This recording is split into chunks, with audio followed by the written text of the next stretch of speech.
Indian phosphate limited अपना IPO लेके आए हैं जिसकी ओपनिंग डेट है 26 अगस्त एंड 29 अगस्त को ये आईपीओ क्लोज हो जाएगा। So in this video we will discuss कि यहाँ पर एक कंप्लीट इसका ओवरव्यू करेंगे। यहाँ पर आपको ये भी पता चलेगा इसकी जीएमपी क्या चल रही है। अगर इस आईपीओ में आप अप्लाई करना चाहते हो तो आपको काफ़ी ज़्यादा हेल्प मिलेगी ये डिसीजन लेने में कि आपको इस आईपीओ में अप्लाई करना चाहिए या नहीं करना चाहिए, और एक लॉट पे आपको कितना प्रॉफिट हो सकता है वो भी इस वीडियो में हम डिस्कस करने वाले हैं। अगर कंपनी की बात करें तो कंपनी जो है 1998 में इनकॉर्पोरेट हुई थी, और कंपनी का जो मेन बिजनेस है, कंपनी क्या करती है यहाँ पर एल्किलाइल बेंजीन सल्फोनिक एसिड बनाती है जिसे लैप्सा के नाम से भी जाना जाता है, जिसका यूज़ कहाँ पे होता है, मेनली यहाँ पर washing powder, cake, toilet cleaners and liquid detergents जो होते हैं उसमें इसका यूज़ किया जाता है। इसके अलावा कंपनी एक प्रोडक्ट और बनाती है जो कि है एसएसपी यानी कि single super phosphate and granule single super phosphate. Basically एक पाउडर के टाइप में होता है, इसका भी कंपनी यहाँ पर मैन्युफैक्चरिंग करती है। अगर हम बात करें कंपनी कहाँ पर लोकेटेड है, कंपनी की कहाँ पर मैन्युफैक्चरिंग यूनिट है, तो कंपनी की जो है राजस्थान उदयपुर के अंदर जो है यहाँ पर मैन्युफैक्चरिंग यूनिट आपको देखने के लिए मिल जाएगी। उसके अलावा अगर हम बात करें मेजर सिटीज़ या फिर मेजर स्टेट्स जहाँ पर कंपनी जो है अपने मटेरियल को प्रोवाइड करती है, तो सबसे पहले आता है पंजाब, बिहार, गुजरात, हरियाणा, मध्य प्रदेश, महाराष्ट्र, राजस्थान, उत्तर प्रदेश, हिमाचल प्रदेश, वेस्ट बंगाल एंड उत्तराखंड। सो ये सारे स्टेट्स हैं जहां पर कंपनी जो है अपने माल की या फिर अपने मटेरियल की सप्लाई करती है। बेसिकली ये आप देख सकते हो, ये कुछ इस टाइप की कंपनी की वेबसाइट है। अगर आप यहाँ पर भी देखोगे तो सर्विसेज में फर्टिलाइजर्स यानी कि जो मैंने अभी बताया था पाउडर और ग्रैनुअल्स जो यहाँ पर बनाती है, उसके अलावा जो केमिकल्स हैं जिसे लैप्सा कहते हैं वो बनाती है। उसके अलावा जो माइनिंग का छोटा मोटा काम कंपनी करती है। अब यहाँ पर आपको रिन्यूएबल एनर्जी भी दिख रहा होगा, बट कंपनी जो है रिन्यूएबल एनर्जी पे काम नहीं करती। बेसिकली कंपनी रिन्यूएबल एनर्जी को यूज़ करती है, मतलब जो भी इसको रिक्वायरमेंट होती है एनर्जी की, तो वो रिन्यूएबल एनर्जी के थ्रू अपनी रिक्वायरमेंट फुलफिल करती है। बेसिकली वो कंपनी यहाँ पर मैन्युफैक्चरिंग नहीं करती। सो अभी बात कर लेते हैं फाइनेंशियल्स की। कंपनी के फाइनेंशियल्स कैसे हैं। अगर मैं बात करूँ यहाँ पर एसेट्स की, तो 2021 में जो एसेट्स थे वो अप्रॉक्स 63 करोड़ के थे, जो 2022 में अप्रॉक्स 107 करोड़ के हो गए, और आज की डेट में अप्रॉक्स जो है 255 करोड़ रुपए के एसेट्स कंपनी ने कर लिए हैं। अगर हम रेवेन्यू की बात करें तो यहाँ पर 415 करोड़ का रेवेन्यू था 2021 में, और 2022 में ये बढ़ के हो गया 558 करोड़ का, और 31 मार्च 2023 को ये हो गया था 770 करोड़ का। अब उसके बाद नेक्स्ट ईयर की अगर बात करें यहाँ पर 2024 की, तो ये 717 करोड़ हो चुका था।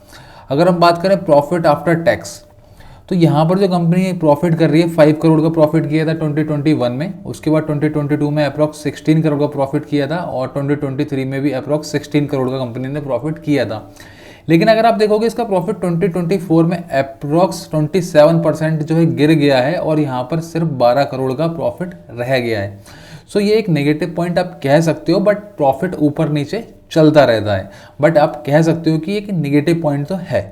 अगर हम नेटवर्थ की बात करें तो यहाँ पर अप्रॉक्स 34 करोड़ की नेटवर्थ थी यहाँ पर 2021 में, जो 2022 में 50 करोड़ की हो गई, 2023 में 67 करोड़ की, और 2024 में अप्रॉक्स 80 करोड़ की कंपनी की नेटवर्थ हो चुकी है।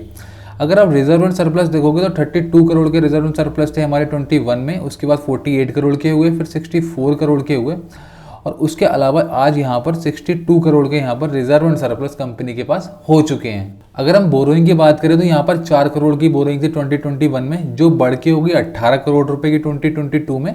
उसके अलावा 2023 में थोड़ी सी कम हुई जो कि 15 करोड़ की हो गई थी, और आज की डेट में कंपनी के पास अप्रॉक्स 40 करोड़ रुपए की बोरोइंग है। कंपनी के पास डेट जो है इस टाइम 40 करोड़ रुपए का आप कह सकते हो, बट इसके अगेंस्ट में यहाँ पर 62 करोड़ रुपए के कंपनी के पास रिजर्व एंड सरप्लस भी हैं। सो अब इसका अगर मैं डेट टू इक्विटी रेशियो आपको अगर बताऊं तो यहाँ पर 0.5 है। दैट मीन्स उसके अकॉर्डिंग जो बोरोइंग है वो ठीक ठाक है, कोई ज़्यादा नहीं है।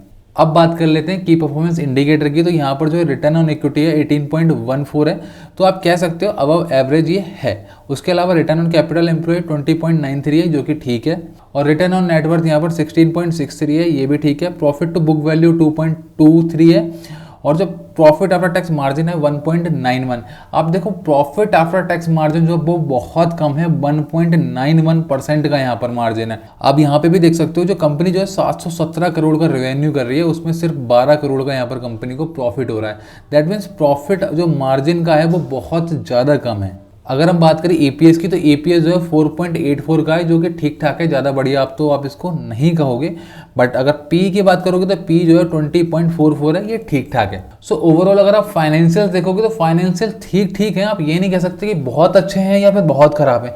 फाइनेंशियल्स ये कह सकते हो आप ठीक हैं। सो अभी बात कर लेते हैं IPO की डिटेल्स की। तो 26 को IPO ओपन होगा, 29 को क्लोज हो जाएगा, और जो फेस वैल्यू है वो 10 रुपये पर शेयर है, और जो इसका प्राइस बैंड है वो 94 से 99, दैट मीन्स 99 ही आपको कट ऑफ देखने के लिए मिलेगी, और एक लॉट में जो शेयर होंगे वो 1200 हो जाएंगे।